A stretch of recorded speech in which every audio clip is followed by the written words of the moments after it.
Well, today on One Man Garage, it's wasting a lot of time and a little bit of money. Had to go buy a fine thread 1/2-20 die so I could fix the threads that got boogered when I was trying to use a steering wheel puller to get the aluminum hub off that I put on, I don't know, 7 years ago when I put this wheel on. And it was stuck. You know, and the thing slid over and boogered all the threads. All this to just get the bigger Tempest steering wheel, but got my correct horn cap on eBay to go with it, so it'll be snazzy.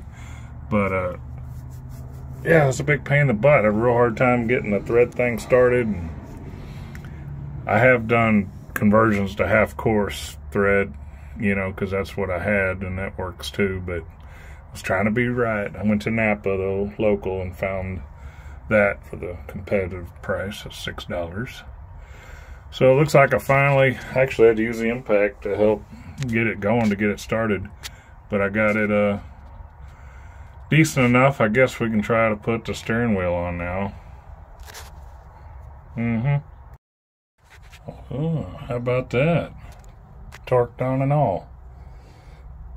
Now, for the finishing, well, not really finished touch, but except it doesn't, may have bought the wrong one, doesn't fit, because that's nice. Well, that's good. That's alright. We'll just pretend that we didn't spend some money on that. This is not working out. I think I'm just gonna drink beer. Well, it's Saturday and I grabbed the clean, fresh built transmission I got done last year. It's gonna happen today, I guess. I just installed the push bar hose fittings off the old transmission onto the fresh one. Took off the original flare nut cooler line stuff. I'm just gonna go screw that in the other one as a core.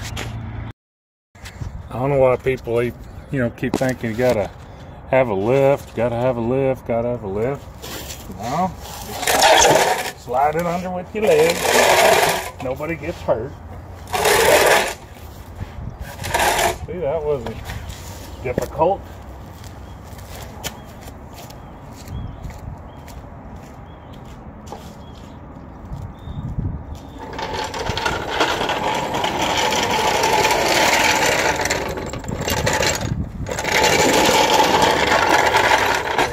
Floor jack, make sure it's all the way down, and change point of view on this.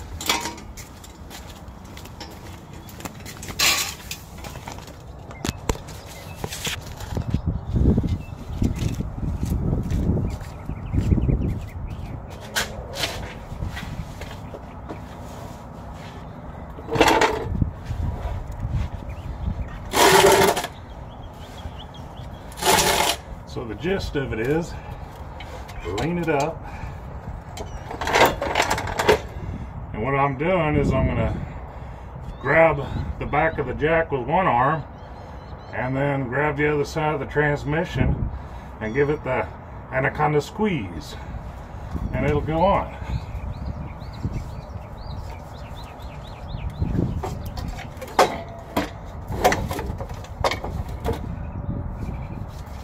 From the exhaust a little more.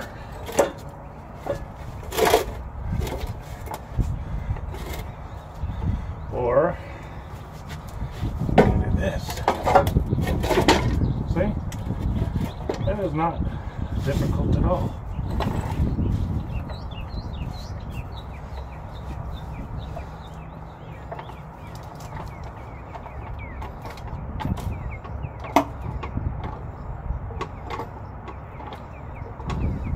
Now,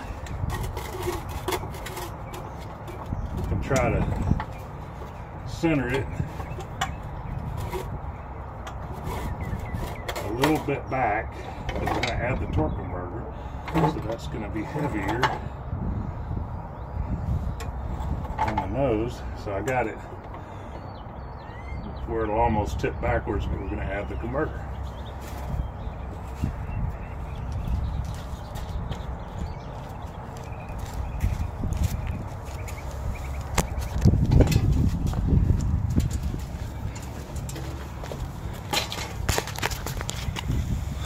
old 10-inch.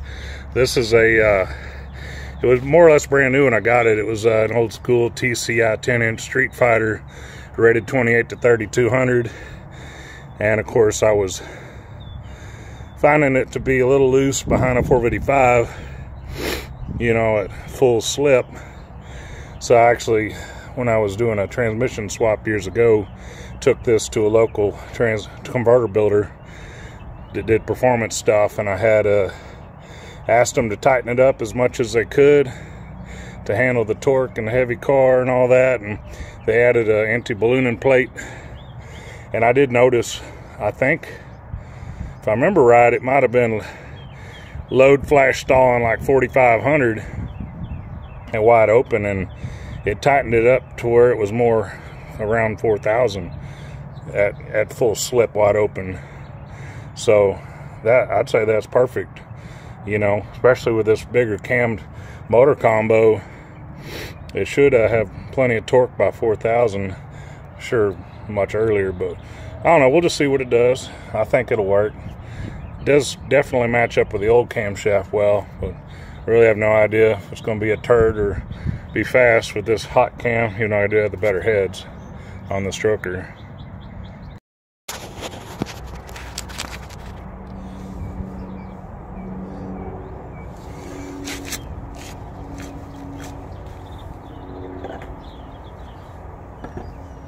We'll get some fluid, put a little more in it.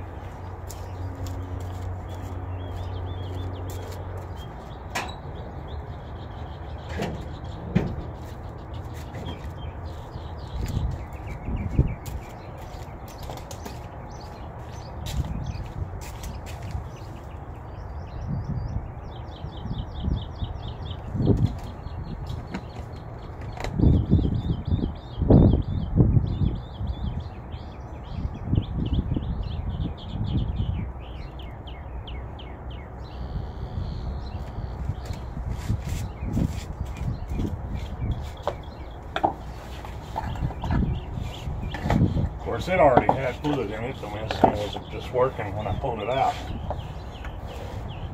I think the old transmission stuck in a gear or something. Might have to blow the air compressor. A little bit of fuzz got in here. Let's see if I can cobweb or something.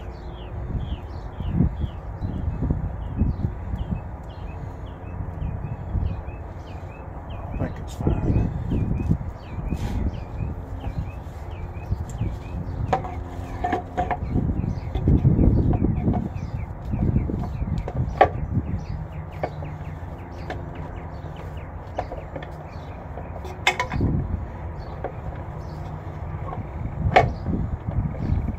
I always say feel for 3 clicks, but sometimes you don't.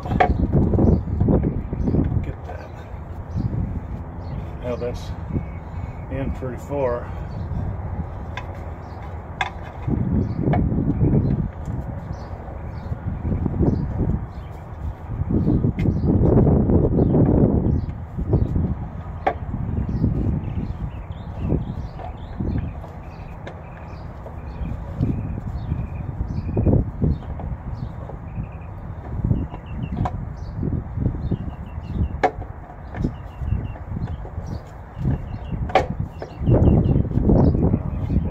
In there. Okay, now we're gonna center that up, slide this forward.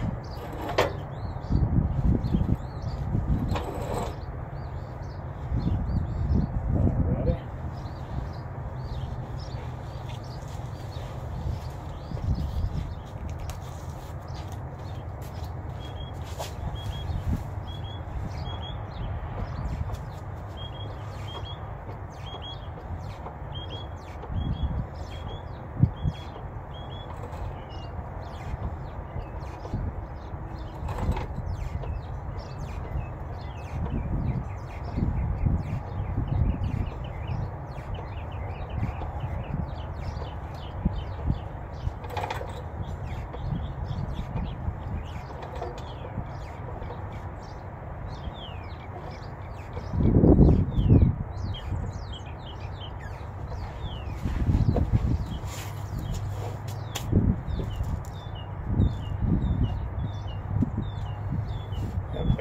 blocking the dipstick hole.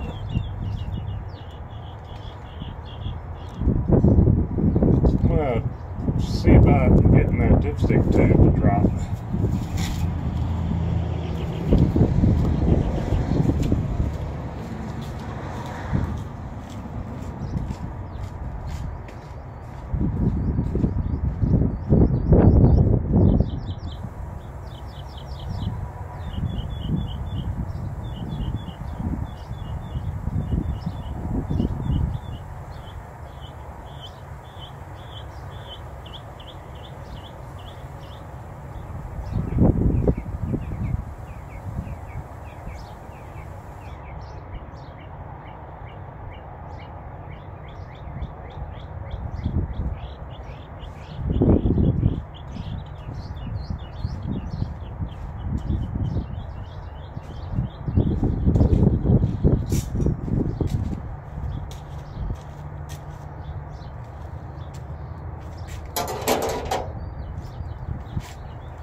Y'all recall I bought this a second dipstick from the parts place.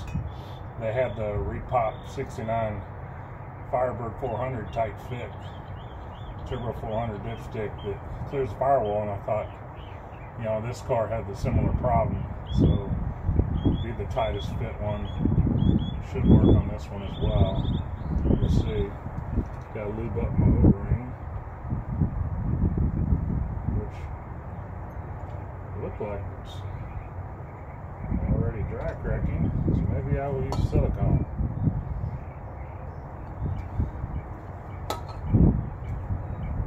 I don't know, let me get it in position first and we'll figure it out.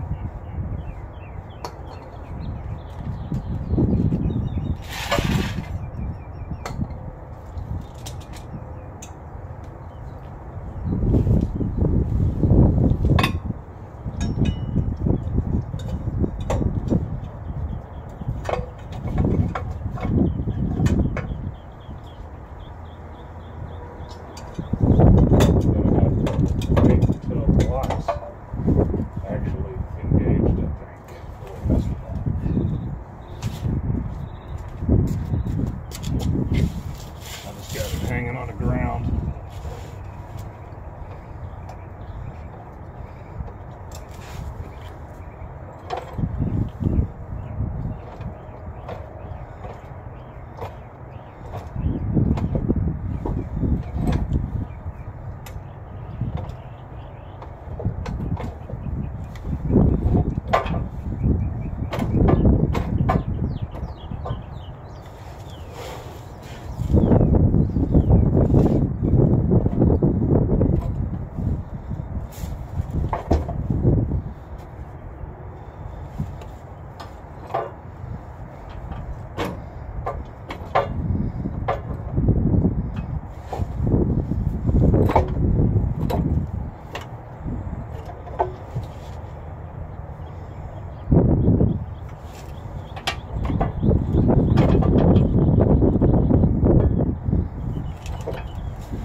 Real close.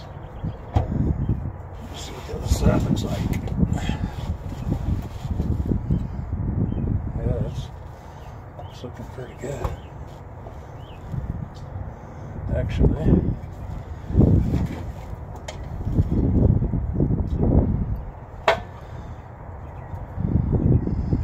I wonder if a guy can get a bolt started.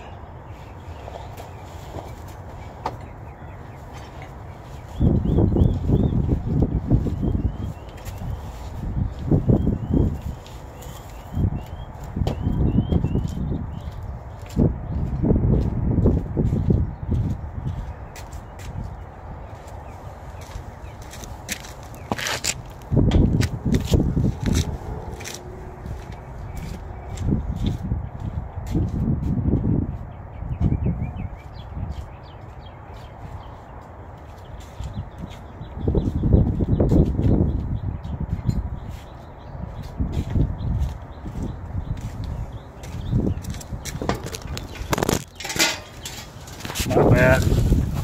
Knocked over my expensive camera rig. So I'll just use something better like this block of wood.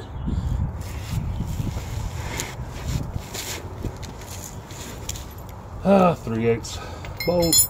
I'm gonna try to start one on the middle one on this side. It's above the dowel pin, so there's a good centering point.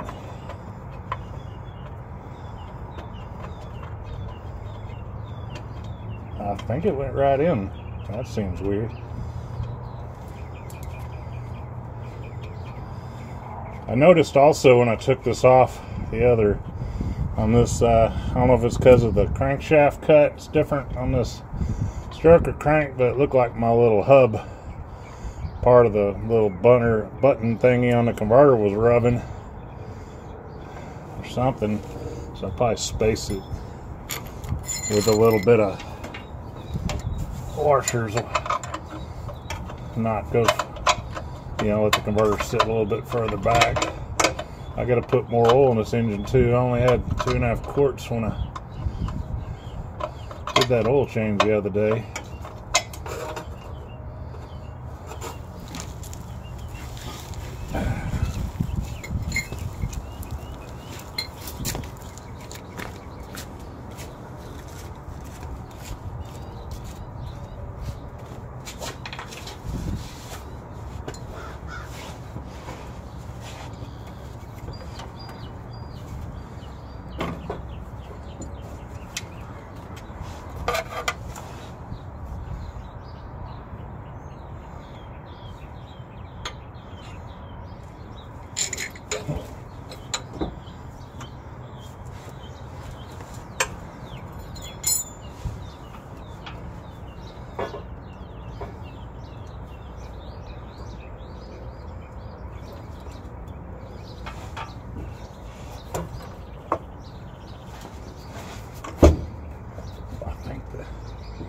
This thing's just wanting to go together. Sometimes they suck themselves together. That's what I say. Even on a Turbo 350 swap on this Catalina, it originally had a Roto-Hydromatic Slim Jim, which is a kind of a weird piece of crap transmission that was in Catalinas and Grand Prix. 3-speed automatic. Technically, they don't have a torque converter. They have some other kind of fluid coupling design. But the Bonnevilles and Star Chiefs up to 64 still had a super hydromatic that came out at least in the 50s. And you know that damn thing, I don't know about all of them, but 4-speed automatic with a low first gear. Like all your newer multi-speed overdrives start off with a lower first. Well hell, Pontiac had that, I know, at least in 57. So they went through some stupid stuff from the 50s to the 60s, as the 70s, 80s. Basically, you'd have this big powerful V8. They'd put a cruiser 269 rear end ratio in it, but it had a 3 or 4 to 1 first gear. Hi kitty, that's old Goose that got in my car the other day. And so you'd have great, you know, performance off the line because it had a deep first gear, but it cruised fine on the highway because it was 1 to 1 fourth gear with a 269 axle. So it was a do everything car already, you know. And compared to like a automatic 283 57 Chevy Bel Air, that thing would just be slow as hell. A little bitty motor with only 2 gears. It'd get smoked by a Pontiac automatic, which the Pontiac had a 347 cubic inch in 57 and a 4-speed automatic with gearing. I mean, it must have been a huge performance difference between the cars. I think that's part of why the Pontiac grew so much between the mid-50s up into the early 60s and became very, very popular. You know, performance and luxury. But whatever, it's just dumb because then they got away from the 4-speed automatic. Then they put 2-speed automatics in, like a Chevrolet, in a BOP form in the mid cars. And a 3-speed auto, you know, was all they had in the big cars, a Turbo 400, whatever. And then performance models, you know, put more lower axle ratios because, you know, it didn't have a low first gear. And then, of course, that eventually turned into no drivability on the highway because of the low gears.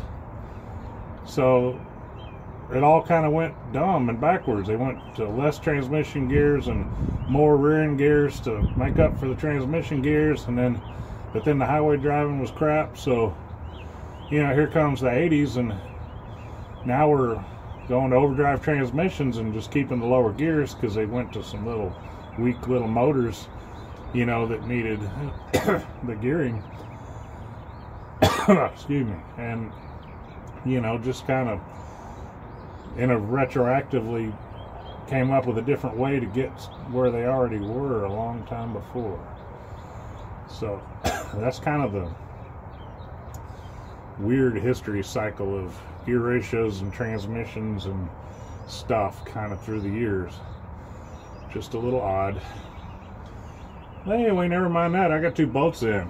I'm going to try to pull those up all the way, and that's pretty good. Oh yeah, there we go. Get that to square up.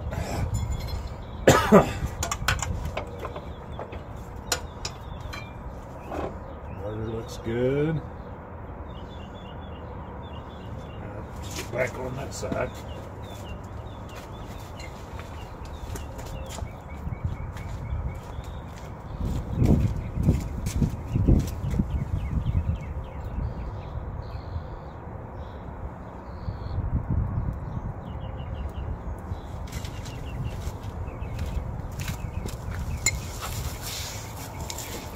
Yeah, all this climbing up and down, I consider it my exercise, so to speak. That's how I keep my 55-year-old next month shoulders strong, because I pretty much don't do any exercise, but climbing up and down off the concrete and turning wrenches instead of using air tools and lifts, hitting my head.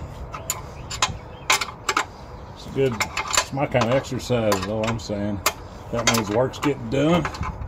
You get you a shower afterwards.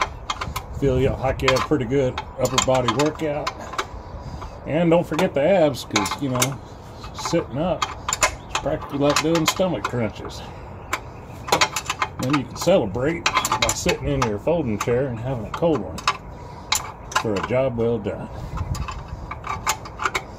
You know, I got to move this Ford solenoid down here because it's going to be relocated up top. So I'm going to pull that next once I get a couple bolts snug on this.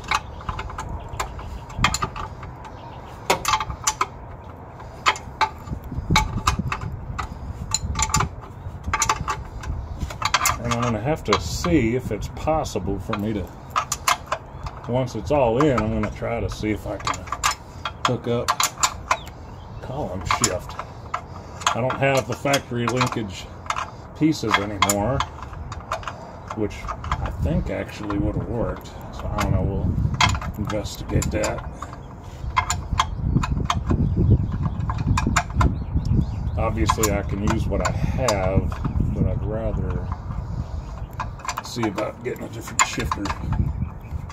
Really want to just put that GTO Le Mans factory ratchet shifter in it that came out in '69 that went on to be in a lot of your second gen Trans Ams and Camaro Z28s and stuff. The one that it wobbles side to side, so you can pull it back down to low and slap it towards the glove box at an angle, and it'll only go 1 gear up at a time. And you can go up as far as neutral, but they're really simple. You know, push the button, yank it back, slap it back up. See, Pontiac was paying money for her shifters in '67 and '8 on the GTOs. On every automatic floor shift had an actual Hurst shifter.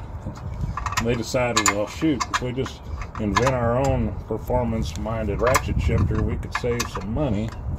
And they did. And they created a masterpiece of a, you know, unsuspecting mild shifter, but quite effective. And a lot of the other brands didn't have them, like them 454 Chevelles just I called it like the horseshoe shifter. And of course, Oldsmobiles had a closer relation with Hurst, so they kept offering an optional Hurst dual gate. But their standard factory shifter was just a pull back, forward, back. You know, it didn't have any ratchet function. Just a, you know, factory shifter, so they could still save money. But they just left the Hurst as optional, so they could make sure they could upcharge what it costs, so they could make more money on you for the Oldsmobile guys. And that's fine. The dual gate's awesome, nostalgic shifter, but it was more complicated than it had to be. Hey, Goose, what are you doing? Huh? I'm gonna go ahead and put the bottom bolts on this side. Not too snug, because we're gonna go back and torque on the other side, square it up, and get a bottom bolt over there too.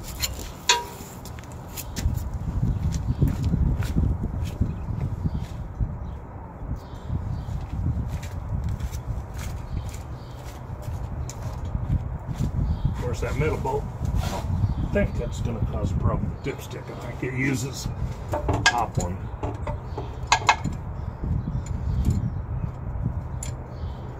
Of course, the header's off on this side still.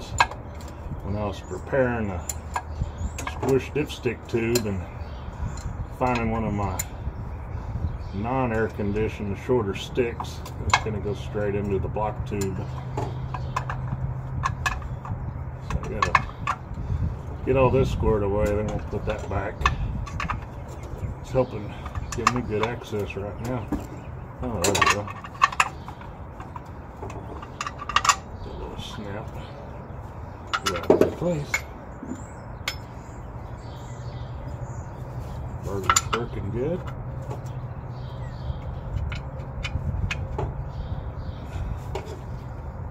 Now for the bottom bolt on this side. The top bolts I'll put in from the top later when we get to that point.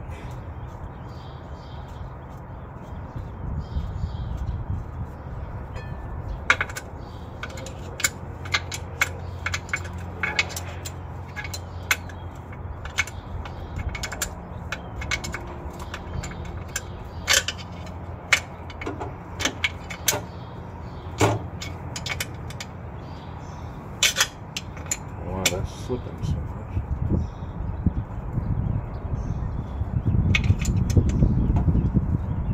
Oh, man. Well, that's pretty good. 4 bolts tight. Call that a win.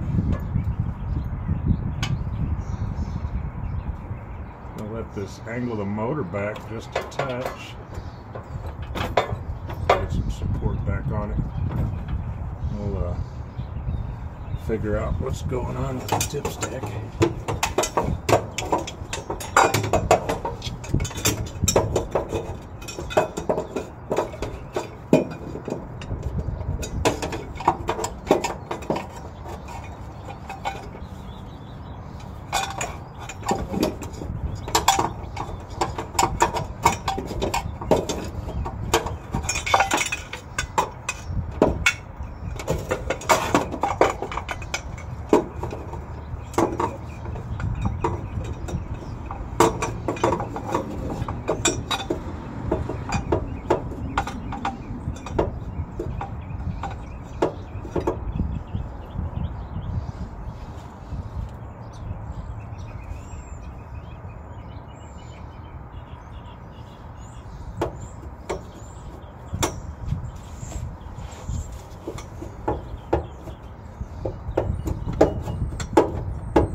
Of course, this, I don't know, I mean, that may be a difference in a Turbo 350 and Turbo 400 dipstick tube.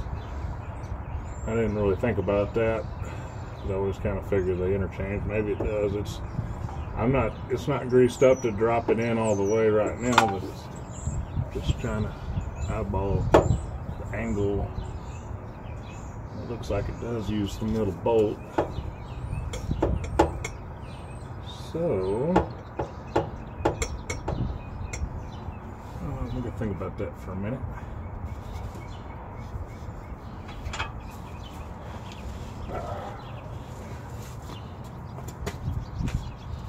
I don't know. I think this is, since it's bolted in, technically we can celebrate that as a job well done. Take a break. Cold snack. Brakes over.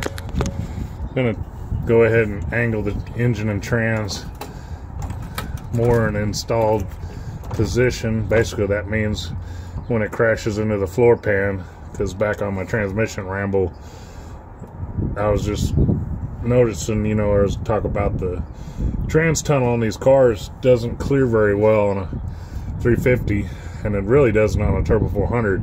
So if you ever swap a 400 into a 64 and earlier Catalina, a Grand Prix that had a Slim Jim Roto Hydromatic, you usually have to cut open or clearance the tunnel back around where the tail housing bolts on, because it punches right up in the floor.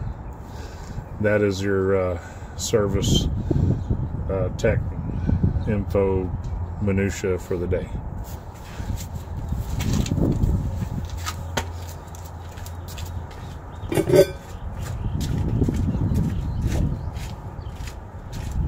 Use a nice little step stool. Saved it off the side of the road the other day, along with the office chairs I'm using in the house.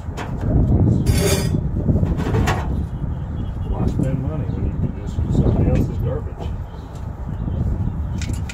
I'll try to get this top bell housing bolt in on the driver's side. A little tight. Not as easy as some of the other models. Like the 66 Pontiac Star Chief. You know, you're 65 and up. Big car. Super easy. I mean, easy.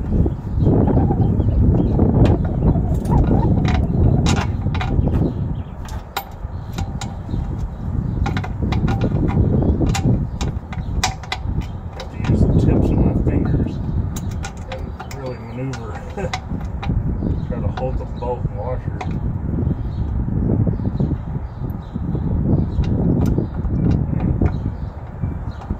It's in the hole, but there's not much room to turn it.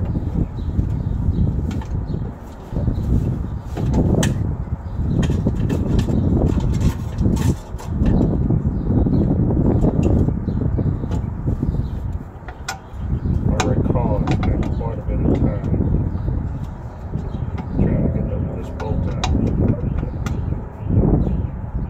don't know that I want to film that long to do that, so maybe I'll just leave that there for now.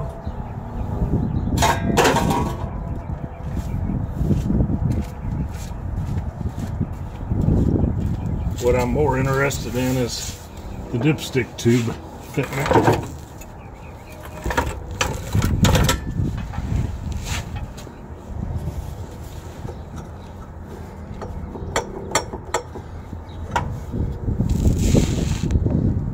That looks like it would come down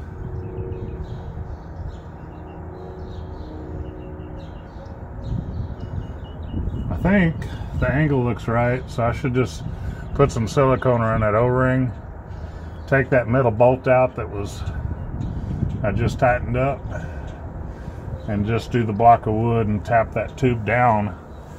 I think the fitment should, hopefully, I think it's going to work pretty well.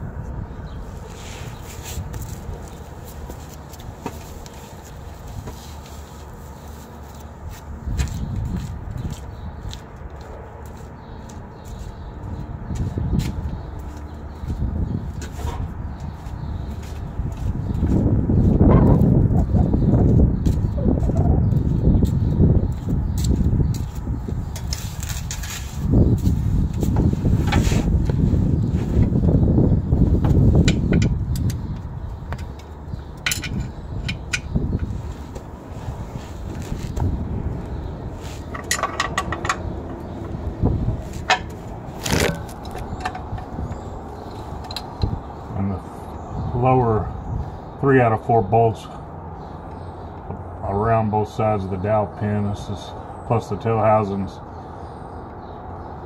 up, which means it pushes the top of the bell housing against the block, so we're safe taking this bolt out. Get that silicone.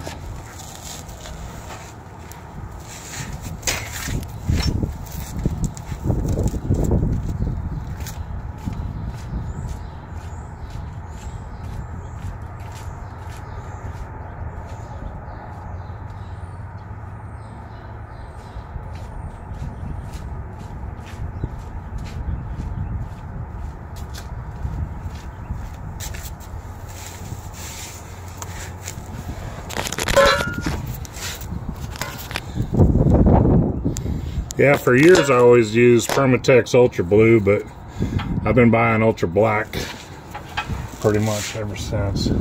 Switched. Just good for everything.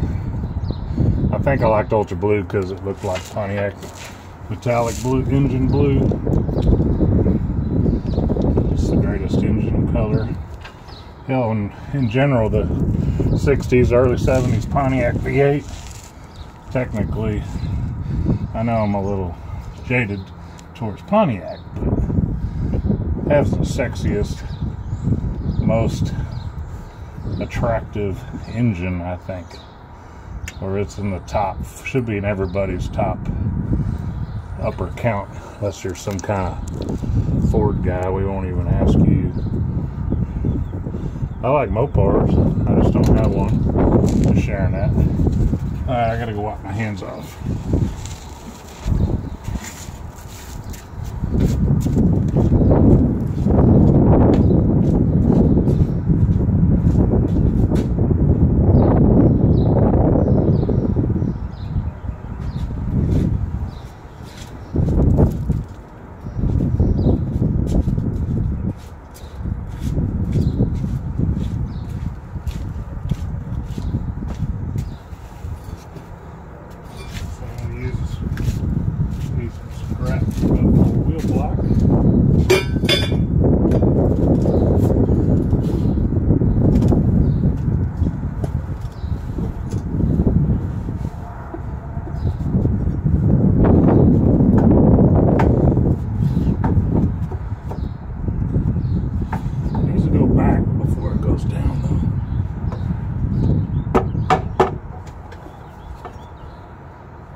Maybe I should let the transmission down a little bit.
guess that worked.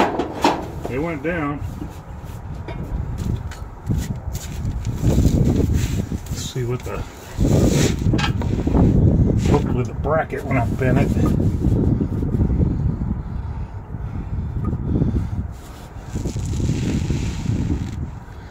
Well,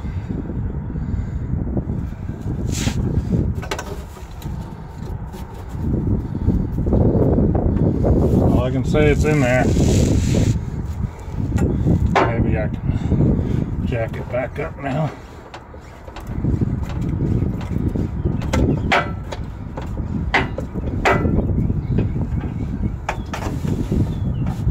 Yeah, it's still a pinch point on the floor, even with this dipstick tube, so it's basically pinned in there. That's fine. We're just gonna move on. Moving on. Alright, so this is where we're at. Easy access to put the cooler hoses on. That dude's seated. Bracket's bent and smushed, normal. And kind of wish I left that bolt in. Now the bracket's in the way. Maybe I'll get a studded bolt and put it in, and then I can zip tie the... I don't think there's a reason to even zip tie that. It's just stuck in there anyway. So whatever. I gotta get the trans mount off the other transmission too. So I hauled that other transmission over to the horse trailer storage and got the mount. I'm actually just using a stock rubber mount, but I did buy a local and use some of these Allen head hardened bolts that I bought a while back. I actually bought them for the Pontiac motor mounts because for y'all experienced Pontiacer guys, you'll remember you're always having the rubber bulging over hitting the hex, like when you're trying to put a wrench or socket on the bolts. And I was like, enough of that mess. So I had bought, you know, Allen head bolts to use for the motor mounts, and eliminates that problem. So kind of handy. You might think about grabbing you some. Multiple purposes, and they work pretty well. Got the cutless cross member that's retrofitted, so I could have dual exhaust humps and clear my extensions. I had extended the width with heavy plate, and actually just using one bolt down through the frame, making it really super easy. And you're probably thinking, well, that's supposed to have 2 bolts on the frame. Well, hold your horses, Chief. The forces on this cross member, weight-wise, is just straight up and down. And you can pull a whole damn engine with 1 3/8 bolt around a chain looped. And then the other thing is there's no fore and aft thrust on that cross member per se. If anything, it's a side to side, up or down load on one side, up on one side, down on the other, if you know the twisting of the engine and the traction. So it's not fore and aft. So, and it works. I've done this before and it's always worked. So anyway, pretty damn easy to put on is what I'm saying. Maybe more officially now, it's celebratory cold snack round 3. Grade 8 local purchase hardware into the trans mount through the cross member. Jack no longer required under the vehicle. And you're probably wondering, why is your safety loop bent? Well, when I originally installed it to get the car track legal, it hung down a little too much and snagged on the trailer and bent back. Sort of self-clearanced itself and worked perfectly, so I just left it that way. Custom. Here's my messy trans cooler. I'm just going to use the razor blade and trim off the end where it had been hose clamped. And we're going to mount it differently than where it was before and zip tie it, because why not? So I just pushed them onto the barbs for now, because I want to wait till I'm putting the header in and make sure that if I was thinking of mounting it flat off the floor here in this space, but I got to make sure the hoses miss the headers. So I think I'll wait till the headers are going in and then kind of position it. I got to get the oil in the engine too before I forget. So I'll probably be working on the header here in a moment. So I bent the dipstick down away where it got pinched last time up in here, and got the header flange above it this time, and just the front and back bolts in loose. So I got to tighten the oil filter and slip in the dead soft aluminum stack new header gasket. Yes. Well, that's something. It's a thick one. We're going to try it out. Well, ended up just putting it back where I had it, which means on the firewall behind the front tire. I mean, it's not a street car, it works. If I ever made this into a street car though, I'd probably mount it in front of that hole and then put a little miniature electric fan on it and use it as a heater core. No, I don't know, whatever. It worked before, it'll work again. Drag car, just saying. Well, we're gonna add some Rotella just because that's what we buy, just to use in whatever, even though it's roller cam. But you know, I'll probably wrap it up with this because this video is gonna be kind of long already, and I mean, to be honest, probably longer than I should make it. I wish the wind wouldn't blow my camera down. I wanted to do a cinematic experience for an oil change because, you know, in case anybody's still watching. Or not. We'll just hold him. Hold the phone. I need to put in 3.5 quarts because it's got 2.5 in it, and stock pan, stock filter Pontiacs is a 6-quart system. And that must be sitting on the opening and draining slow because it's not flowing quickly. This is too slow.